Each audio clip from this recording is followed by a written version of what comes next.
பா. ரஞ்சித், மாரி செல்வராஜ் உள்ளிட்ட சில இயக்குனர்கள் சினிமாவில் ஒடுக்கப்பட்ட மக்களின் குரலை ஓங்கி ஒலித்து வரும் நிலையில், கௌதம் மேனனின் சமீபத்திய பேச்சு அவர்களை சீண்டும் விதமாக அமைந்துள்ளது.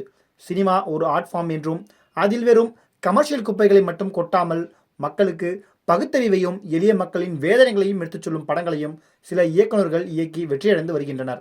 எளிய மக்களின் வலியையும் வேதனையும் காட்டி காசு பார்த்து அவர்கள் மட்டும் காரில் போகின்றனர் என்ற விமர்சனங்கள் கிளம்பினாலும், அந்த மக்கள் குறித்த வாழ்க்கை வரலாறையும் அவர்கள் கடந்து வந்து கரடுமுரடான பாதைகளையும் சினிமாக மாற்றுவது அடுத்து வரும் தலைமுறையினர் அவர்களை அப்படி பார்க்கக்கூடாது என்பதற்காகவும், அப்படி நடத்தக்கூடாது என்பதற்காகவும், பிறப்பால் அனைவரும் சமம் என்கிற கருத்தை வலியுறுத்தியும் படம் எடுத்து வருகின்றனர்.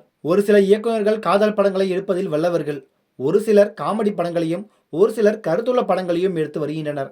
இந்நிலையில் கௌதம் மேனன் சமீபத்தில் அளித்த பேட்டியில், ஜாதி ரீதியிலான படங்களை எடுப்பதில் தனக்கு விருப்பமில்லை என்றும், மக்கள் அதனை வரவேற்பது கிடையாது என்றும் பேசியுள்ளார். சில இயக்குனர்கள் இருக்காங்க, நான் அவர்களின் பெயர்களை சொல்ல விரும்பல.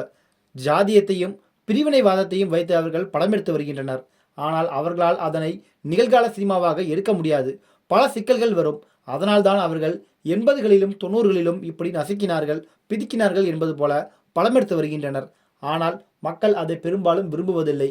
தியேட்டருக்கு வந்து என்டர்டெயின் ஆக மட்டுமே மக்கள் படம் பார்க்க வருகின்றனர் என இயக்குனர் கௌதம் மேனன் சமீபத்தில் அளித்த பேட்டியில் பேசியுள்ளார். கௌதம் வாசுதேவ மேனன் என்கிற பெயரைத்தான் தனக்கு வைத்தனர் என்றும், தன்னுடைய தந்தையின் பெயர் பிரபாகிருஷ்ணன் தான் என்றும் விளக்கம் கொடுத்துள்ளார். பள்ளி, கல்லூரி என அனைத்து இடத்திலும் கௌதம் வாசுதேவ மேனன் என்றுதான் உள்ளது. அதேதான் படங்களிலும் பயன்படுத்தி வருகிறேன் என்று ஜாதிய அடிப்படையிலோ அல்லது குடும்ப பரம்பரை பெயரையோ முன்னிறுத்தவில்லை என விளக்கம் கொடுத்துள்ளார். மம்முட்டி கம்பெனி தயாரிப்பில் கௌதம் மேனன் இயக்கத்தில் வெளியான Dominic and the ladies purse திரைப்படம் 2 நாட்களில் வெறும் 2.95 கோடி ரூபாய் வசூலை மட்டுமே எடுத்துள்ளதாக கூறுகின்றனர். மம்முட்டி நடிப்பில் கடந்த ஆண்டு வெளியான பிரம்மயுகம் திரைப்படம் 80 கோடி வரை வசூல் செய்த நிலையில், Dominic and the ladies purse திரைப்படம் 20 கோடி ரூபாய் வரை வசூல் செய்யுமா என்பது தற்போது கேள்விக்குறியாகி உள்ளது. குறிப்பாக இந்த படத்தையொட்டி கௌதம் மேனன் அளித்த பேட்டிகள் தொடர்ந்து சர்ச்சையாகி வருகின்றன.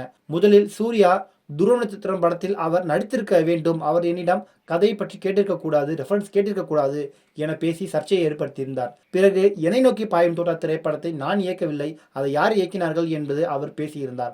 அந்த விஷயமும் மிகப்பெரிய அளவில் வைரலானது. அதைத் தொடர்ந்து இப்பொழுது ஜாதிய படங்கள் பற்றி கௌதம் மேனன் பேசியிருப்பது இணையத்தில் வைரலாகி வருகிறது.